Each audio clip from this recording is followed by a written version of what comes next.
Hello and welcome. In this video, we're going to look at one of the specific areas of interviewing that I don't think is discussed quite often enough, and that is the difference between interviewing men and women.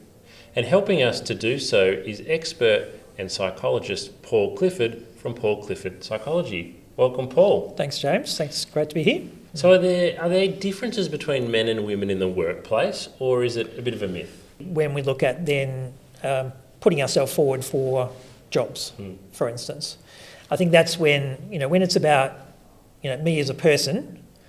That's when I think the differences sort of come to the fore. So what are some of those differences and what are the impacts that they have on applications? The basis of it is around gender roles and whether there are various stereotypes, if you like, around gender roles.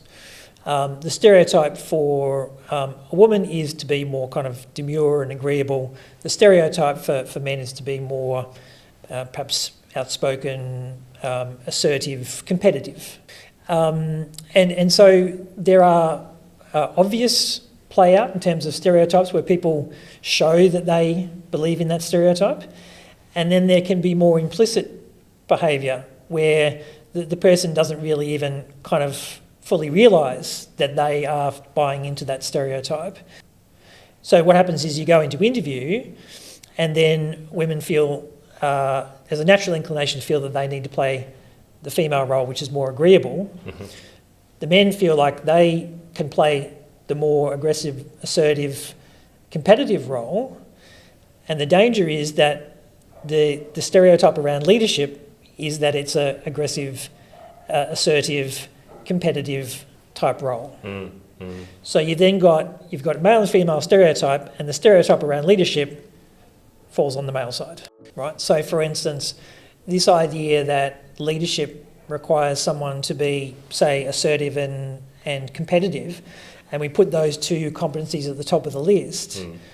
But we do know that that people in general, I was going to say women, but men and women apply a whole range of different behaviours to be effective in a leader. There's a whole range of different behaviours. So I think it's making sure that if there's a kind of a male-dominated role, that we don't fall into the habit of then going, oh, okay, so because there's been more males and there are more males, we need more male qualities, which makes an assumption about the criteria. Yep. It's thinking about what actually do we know about what creates good leadership, and or what creates a good engineer, or whatever this so-called male role is, rather than assuming that it must be male traits because we've got mostly men doing it. Yeah.